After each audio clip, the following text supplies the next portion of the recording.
Este programa es también gracias a la colaboración de Colegio de Arquitectos de El Salvador, Museo de Arte de El Salvador, Marte, Secretaría de Cultura de la Presidencia, Museo Forma, Fundación Julia Díaz. Bienvenidos amigos a Arte y Fe Network. Esta vez tenemos el honor de entrevistar a un personaje de El Salvador, a quien se le denomina maestro por sus virtudes y su sabiduría. Él es un ejemplo de honestidad e inteligencia por encima de su tiempo. 37 años como director de la Academia Salvadoreña de la Lengua. Quiero darle la más cordial bienvenida al doctor Alfredo Martínez Moreno. Bienvenido, doctor. ¿Cómo se encuentra este día? Pues muy bien, encantado de estar en este programa. Es admirable ver que hay programas culturales que están penetrando a la conciencia patria realmente. Gracias, doctor. Vamos a iniciar de una vez porque el tiempo no nos va a alcanzar con su excelente trayectoria. Usted nació en 1923, doctor. Así es. Está por cumplir 92 años. Estoy el 1 de septiembre, cumplo 92 años y ya comienzo a sentir los rigores de la decadencia. Sin embargo, todavía mantengo algo de memoria. Ah, no, tiene una lucidez excelente y los amigos lo podrán ver a continuación. Quisiera que me conversara sobre esto, doctor. ¿Dónde nació usted? Sí. Y un poquito adelante sobre cómo recuerda a sus padres y quiénes eran. Bueno, mire, yo nací en la legación del Salvador en Costa Rica. Ocurrió que mi padre, que ocupaba el cargo de presidente de la Corte Suprema de Justicia, fue enviado a Costa Rica a conversar con el presidente de esa nación, don Julio Acosta García, que era un hombre muy vinculado a El Salvador porque era casado con doña Elenita Gallego de Acosta, hija de un famoso jurisconsulto y además tía de los señores Gallego Valdés. Había habido una guerra entre Costa Rica y Panamá por problemas territoriales y la situación se estaba recrudeciendo. Entonces se pensó que mi padre fuera a Costa Rica a tratar de atenuar el problema existente. Mi padre era el doctor Francisco Martínez Suárez, que ocupó la presidencia de la Corte Suprema de Justicia en varias ocasiones y fue además ministro de Relaciones Exteriores y de Gobernación. Mi madre pertenecía a una familia muy distinguida de Costa Rica que ha dado personajes de gran valía. Era una mujer profundamente buena y además profundamente inteligente. En este sentido, usted estudió en Costa Rica en su primaria, ¿no? Sí. Entiendo que en el liceo. Sí, es decir, yo empecé estudiando aquí en El Salvador, pero cuando mi padre fue nombrado ministro plenipotenciario en Costa Rica, llegué a segundo grado a la escuela Buenaventura Corrales de Costa Rica, en donde existían alumnos de todas las clases sociales dentro de la mayor armonía y comprensión mutuas. Realmente la escuela pública costarricense fue admirable. Mi padre, que al mismo tiempo que había sido canciller era ministro de Instrucción Pública, tomó muchos ejemplos de ella y por eso envió a Chile a 3 grupos de maestros salvadoreños que se distinguieron como los más ilustres educadores del Salvador. Interesante.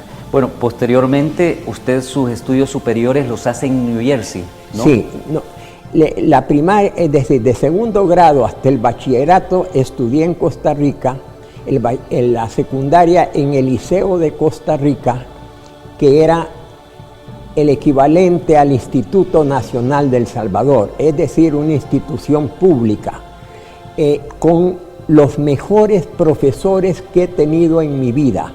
Gente que no solo enseñaba las materias, sino que se esmeraban en generar buenos sentimientos en los alumnos. Algunos de mis compañeros como el licenciado Rodrigo Madrigal Nieto, quien fue presidente de la Asamblea Legislativa, canciller, y fue uno de los hombres claves para lograr la paz en Centroamérica. Fue mi compañero de banca durante 10 años. Yo tuve un tío en Costa Rica, hermano de mi madre, que fue un médico eminente. Él falleció trágicamente cuando se rumoraba que iba a ser presidente de la República. Y entonces los médicos discípulos de él se interesaron que yo estudiara medicina, para lo cual me convencí que no tenía vocación. Me aterrorizaba las operaciones, aunque comprendía la nobleza de la profesión. Entonces, ante el hecho, tomé los cursos de pre-medical, o sea, los cursos previos al estudio de la medicina, pero para no perder el tiempo, me dediqué a tomar cursos sobre filosofía, sobre literatura, sobre lenguas, sobre relaciones internacionales, cursos que no eran muy profundos, pero que sí me dieron un pequeño barniz cultural que me ha servido en el desempeño de mis cargos.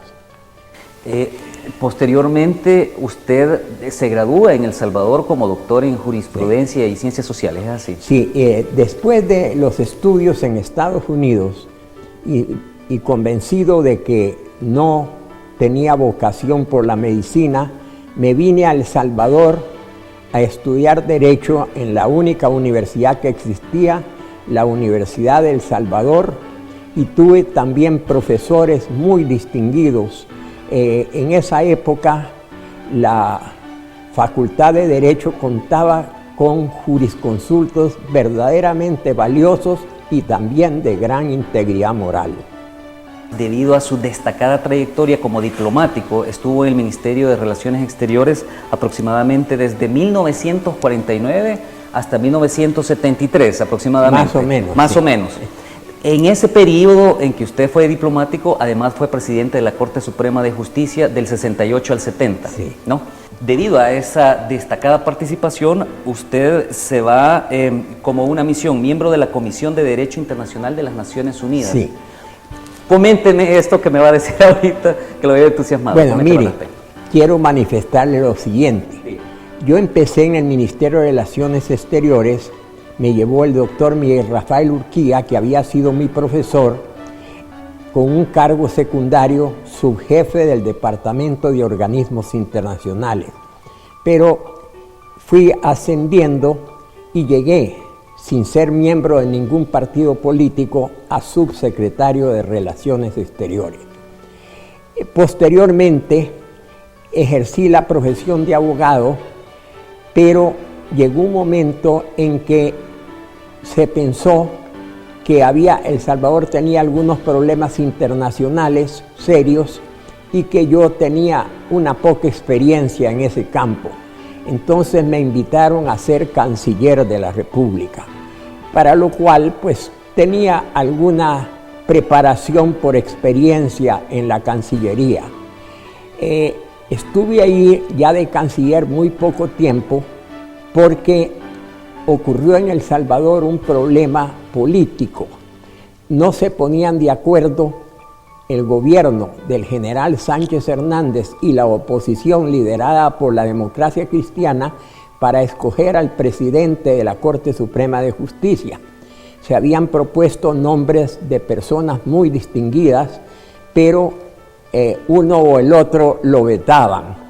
Y ante mi sorpresa llegaron a verme a mi casa los dirigentes de la Democracia Cristiana, especialmente el doctor Roberto Lara Velado, y luego el propio presidente de la República, y me dijeron pues que creían que podía mi nombre unir a las dos fuerzas que no se ponían de acuerdo.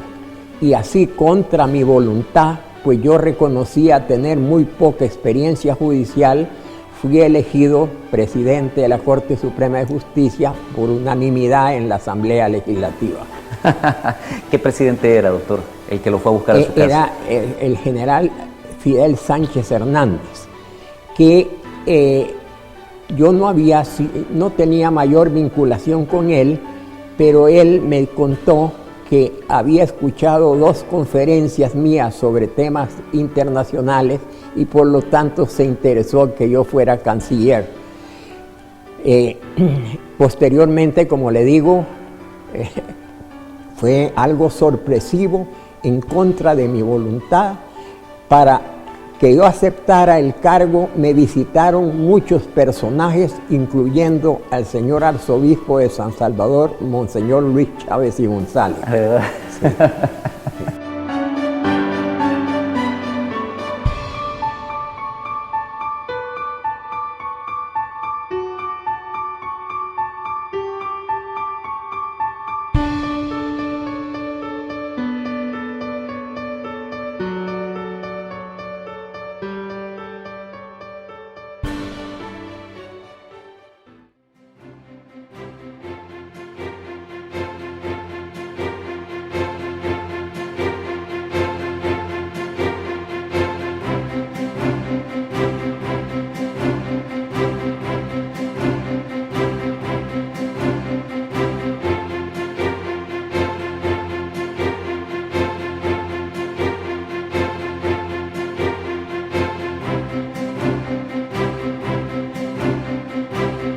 Doctor, usted ha tenido cualquier cantidad de experiencias como diplomático en el ministerio, en la corte, pero quiero que hablemos sobre 2 específicas. Quiero consultarle sobre esta.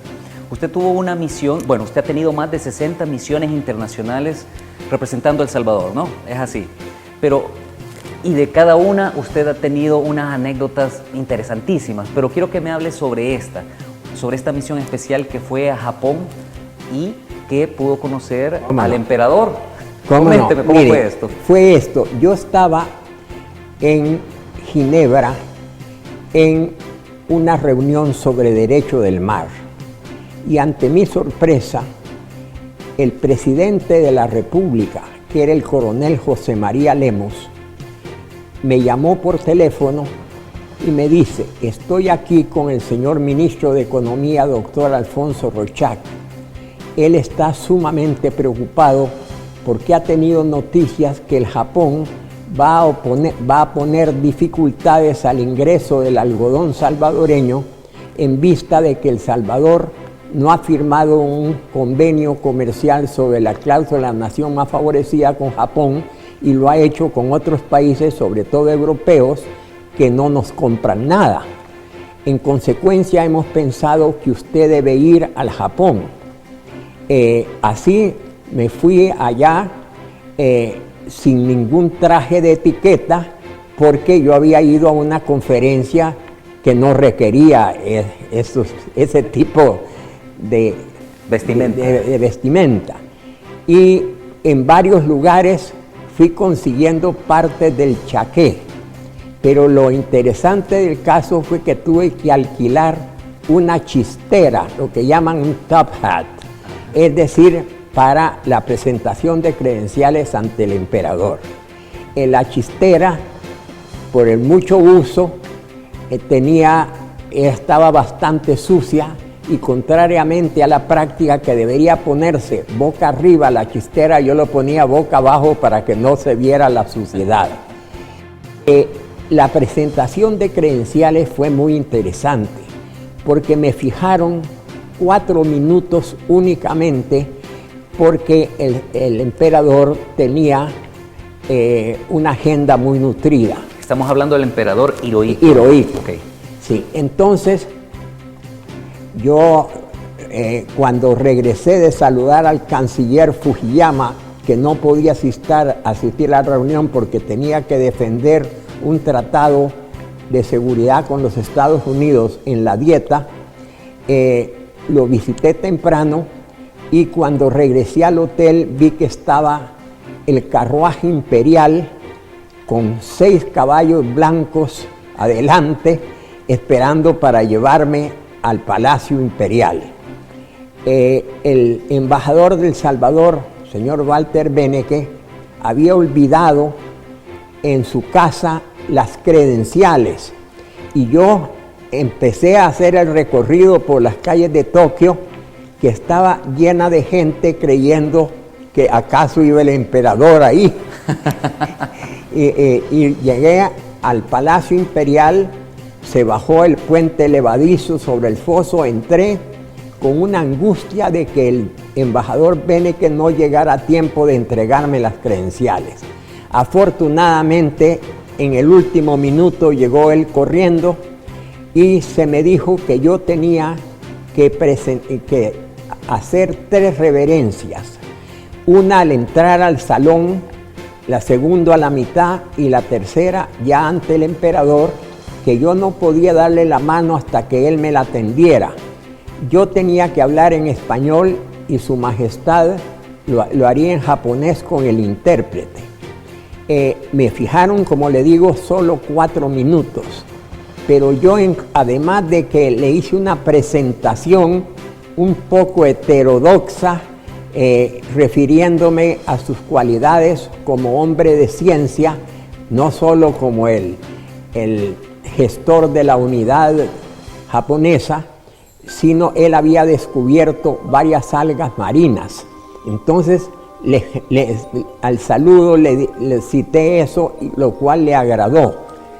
Pero aproveché el momento para manifestar que El Salvador había sido el único país del mundo que al firmar el Tratado de Paz con el Japón hizo 2 declaraciones de principio a título de reservas al tratado.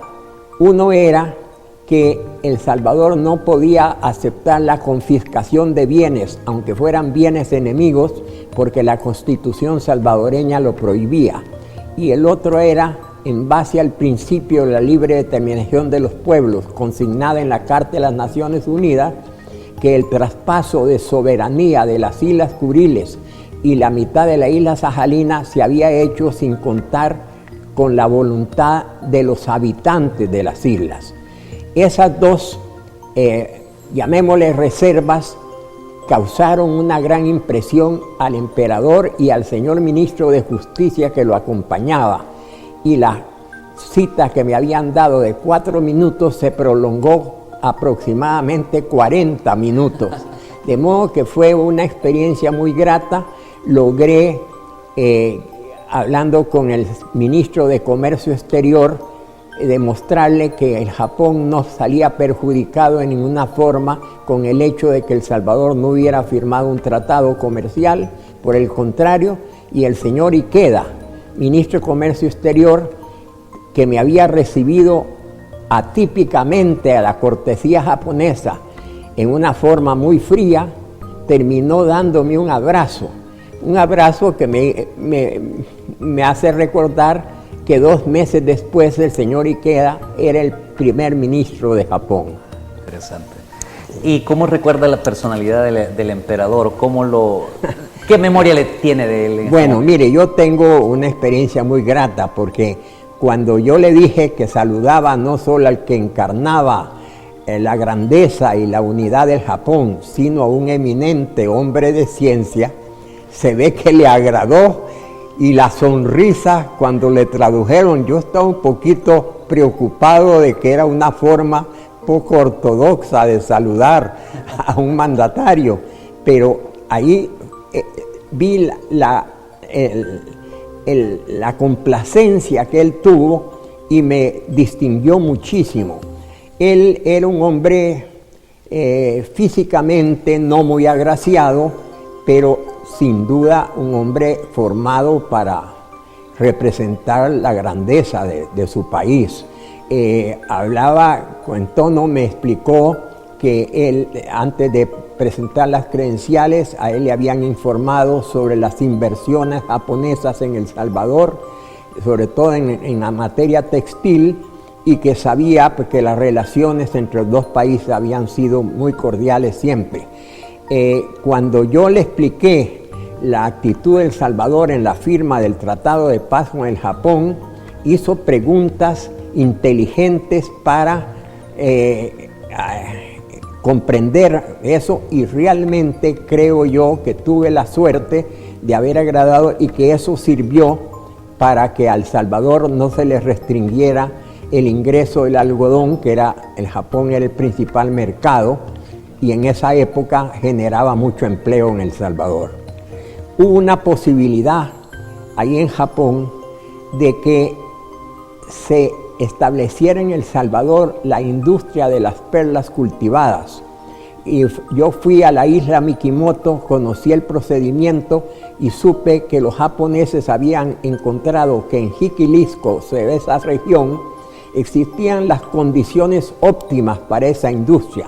Infortunadamente, el informe que yo presenté y que el doctor Rochac, ministro de Economía, que ya estaba como gerente técnico del Banco Interamericano de Desarrollo, le pareció muy bueno. El presidente tenía, que el coronel Lemus, tenía problemas políticos serios que terminaron en su derrocamiento, y fue una lástima que ese informe mío para crear una industria que iba a generar muchísimos empleos, se engavetara y no se realizara. Fue lamentable verdaderamente.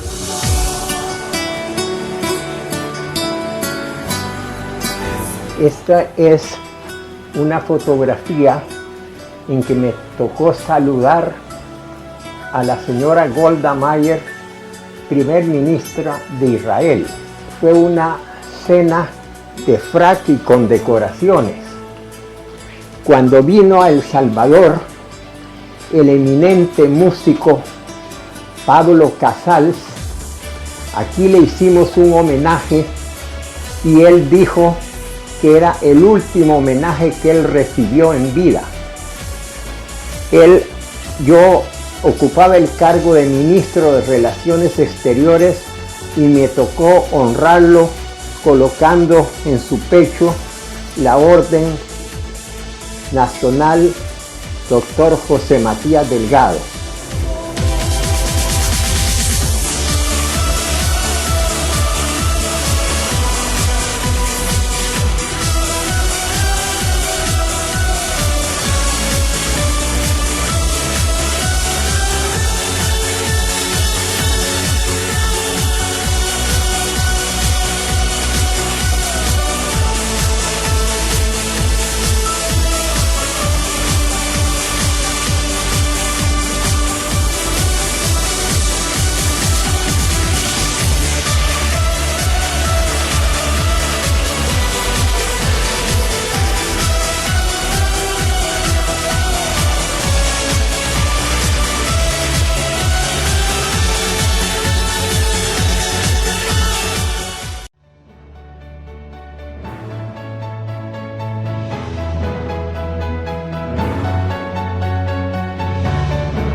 Quiero continuar con algunas de sus experiencias que ha tenido como diplomático y, como dijimos anteriormente, más de 60 misiones internacionales.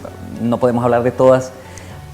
¿Me puede corregir? Quisiera que nos hablara sobre esta intervención que usted le hizo a Wyszynski.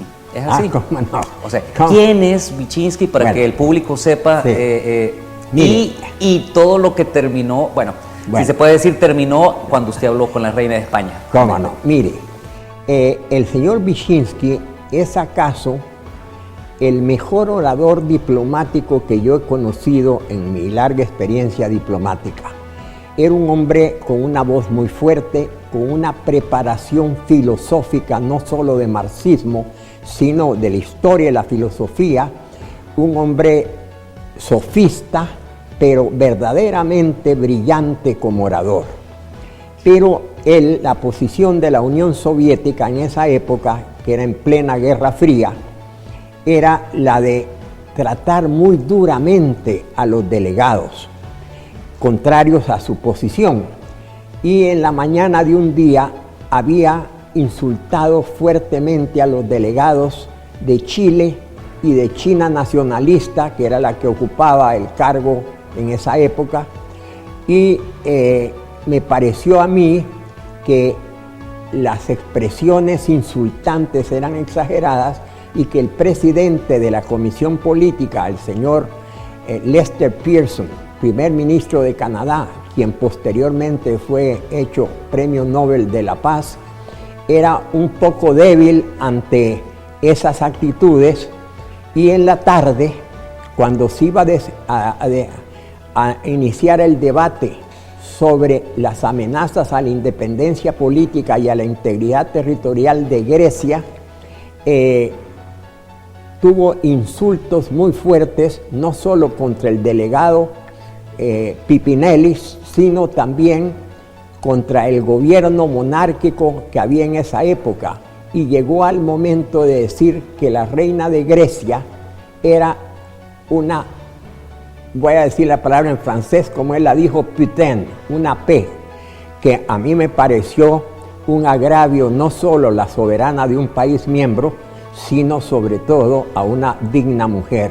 Y entonces yo, con una audacia que da la juventud, protesté ante el presidente de la comisión y le pedí que dirigiera los debates en forma imparcial, que en la mañana se había insultado a los delegados de Chile y China, y cuando estos contestaron, usted pidió borrar de las actas esas palabras contra el delegado soviético.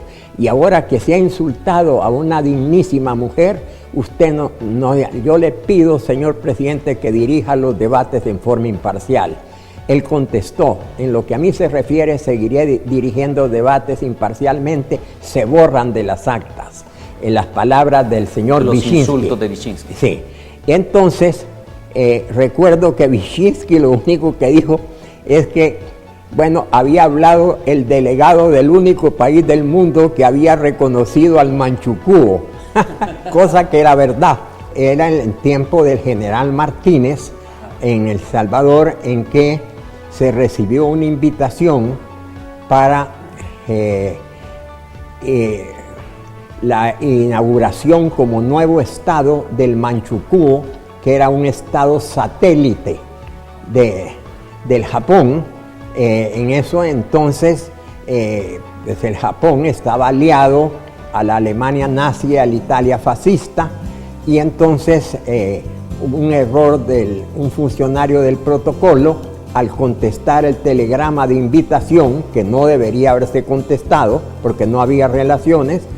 Agradeció la invitación y deseó al nuevo estado toda clase de prosperidad, lo cual era un reconocimiento tácito al nuevo estado, que era un estado satélite hecho para afectar a Siberia en la Unión Soviética y a China en ciertas partes de Mongolia.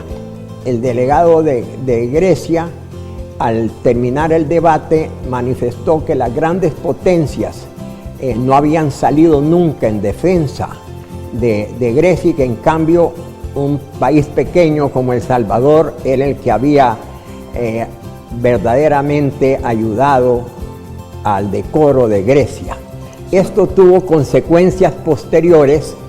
En Atenas, en un congreso al que me tocó asistir, vi yo que estaba al lado de los reyes de Grecia el señor Pipinellis, que había sido el delegado griego en ese debate, y me le presenté diciendo pues que yo lo había conocido en Nueva York y que me había tocado defender a la soberana de Grecia. Él me reconoció, me abrazó y me presentó a los reyes con gran efusión. Posteriormente, la reina Sofía de España, hija de los reyes de Grecia, a quien saludé en Oviedo cuando le otorgaron a la Real Academia Española y a la Asociación de Academias de la Lengua Española el Premio Príncipe de Asturias de la Concordia. Me tocó participar en esto, y al ir a saludar a la reina se me ocurrió decirle que yo había tenido el gusto de defender en Naciones Unidas a su señora madre, y entonces me preguntó, y yo estaba apenado porque había una larga cola esperando saludar a la reina, y ella no me dejaba ir, que le explicara.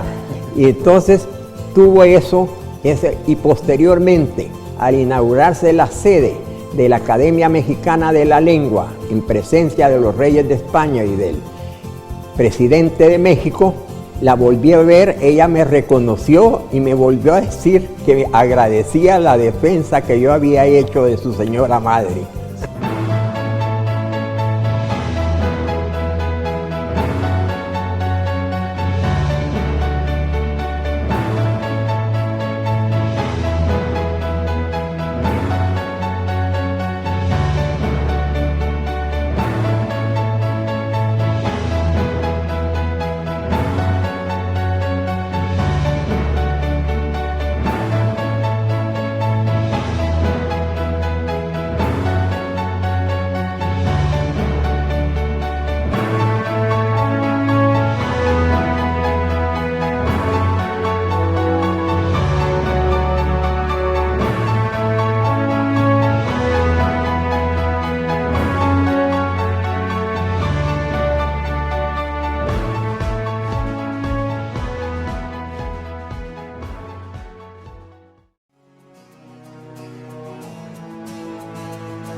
Doctor, dentro de toda esta trayectoria, y como decíamos al inicio en la presentación, ha sido director durante más de 37 años de la Academia Salvadoreña de la Lengua y ha asistido a muchas reuniones de académicos de la lengua, como acaba de confirmar que pudo conversar con la Reina Sofía de España en Madrid en el año 2000, en Puebla en 1998, posteriormente en Puerto Rico y en diferentes lugares. De todas estas reuniones, de compartir con tantos personajes de la lengua a nivel mundial, ¿qué experiencias le han dejado o nos podía transmitir? Bueno, mire, quiero decirle que de todo hay en la viña del Señor, así como hay personajes muy ilustres que realmente no solo me han impresionado por su tacto, por su talento, por su erudición, ha habido también académicos que indiscutiblemente no representan ese concepto superior que uno espera de los académicos. Pero he conocido a personajes de mucha valía, personajes que han sido premios Nobel de literatura, como Mario Vargas Llosa u Octavio Paz, Uslar Pietri de Venezuela, que fue premio Cervantes, en fin, gente verdaderamente muy impresionante. Y claro, ha habido toda clase de experiencias. Me ha tocado estar con una cantidad de gente ilustre, pero ya en las fronteras de la ancianidad, o más bien excediéndose que no se caracterizaban por sus intervenciones inteligentes, sino un poquito fuera de lo corriente, de modo que me ha tocado de todo, pero he aprendido mucho. El director de la Real Academia Española durante la mayor parte del tiempo en que yo fui director de la salvadoreña era don Víctor García de la Concha, un hombre verdaderamente brillante que logró unificar los criterios para la reforma de los estatutos o de la lengua. Ya no solo que la impusiera España, la madre patria, sino en consenso con los países hispanoamericanos. Eso ha hecho progresar a la lengua española a un grado tal que antes el lema era únicamente de realzar la valía de la lengua. Y este señor le dio otro sentido de hacer que esa valía de la lengua española penetrara a los pueblos y forjara una unidad sentimental entre ellos.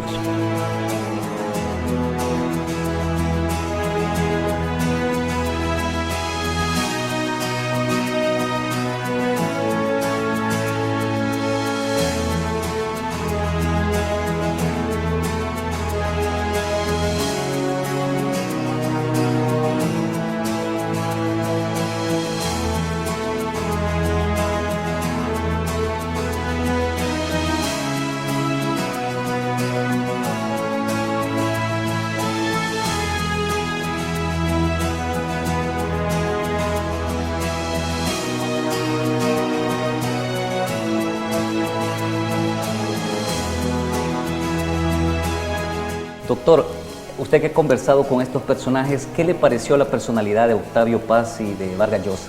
Bueno, mire, muy impresionantes.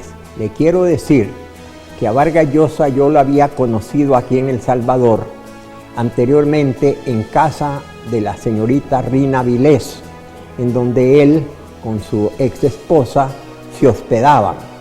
En varias oportunidades había conversado con él y me había tocado además ser miembro de jurado para el premio Cervantes con él. Es un hombre de brillantez inmensa, pero sobre todo puede uno estar de acuerdo o no con él, pero debe reconocer que es un hombre de principios fuertemente arraigados y que los ha defendido con una valentía moral muy grande. Con Octavio Paz me tocó estar en un congreso y cuando le planteé la posibilidad de que el emperador Maximiliano de Habsburgo, ex emperador de México, hubiera terminado aquí en El Salvador con un personaje impresionante, se sorprendió y me dijo, mire, le dije yo, ¿cómo cree usted que reaccionaría el pueblo mexicano si se supiera que don Benito Juárez había perdonado la vida a Maximiliano en contra de todo lo que se cree? Y me dijo, bueno, yo creo que el pueblo no lo creería. Y le dije, bueno, pero si se le demuestra con el ADN y con otras cuestiones, ¿no cree usted que en vez de afectar eso a Juárez, lo dignificaría? Porque Juárez logró abolir una monarquía extranjera impuesta ahí, mantener los principios republicanos y mexicanos auténticos, pero comprendió que Maximiliano era un hombre que había llegado a querer a México y que se esmeró en ser digno del cargo que ostentaba. Y me dijo, bueno, tiene usted razón, me dijo, pero...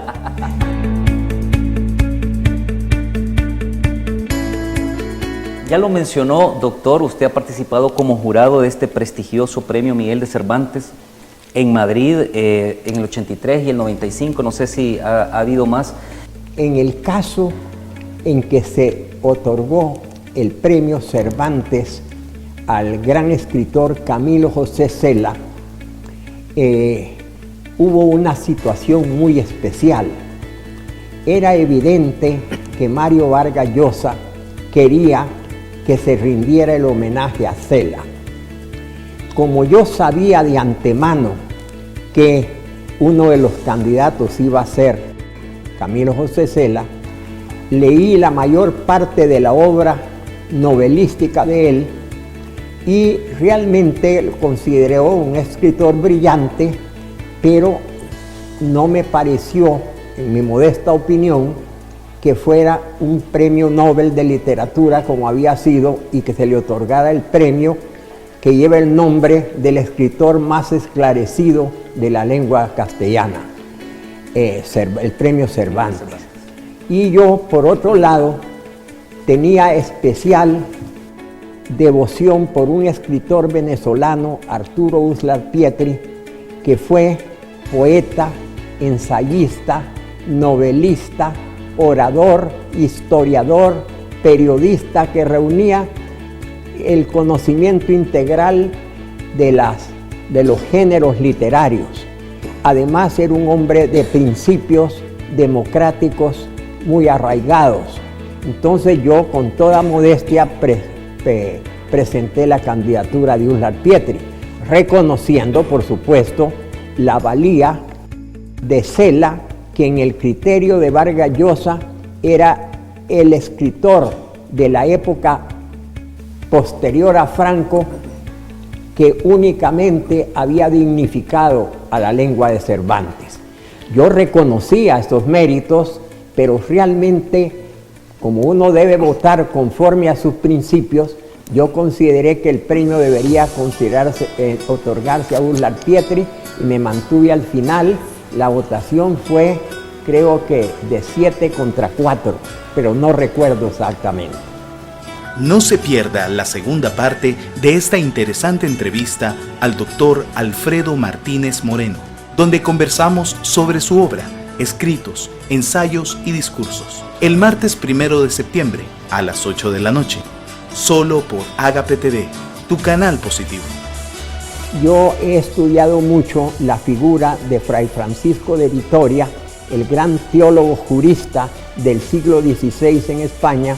Fue el verdadero defensor de los indios americanos. Estuve abogando porque se evitara que le hicieran daño al pueblo tibetano, un pueblo apegado a los principios de la no violencia como los de Gandhi. Se bajó el Dalai Lama, empezó a saludar y caminar directamente hasta donde yo estaba y me dio un abrazo.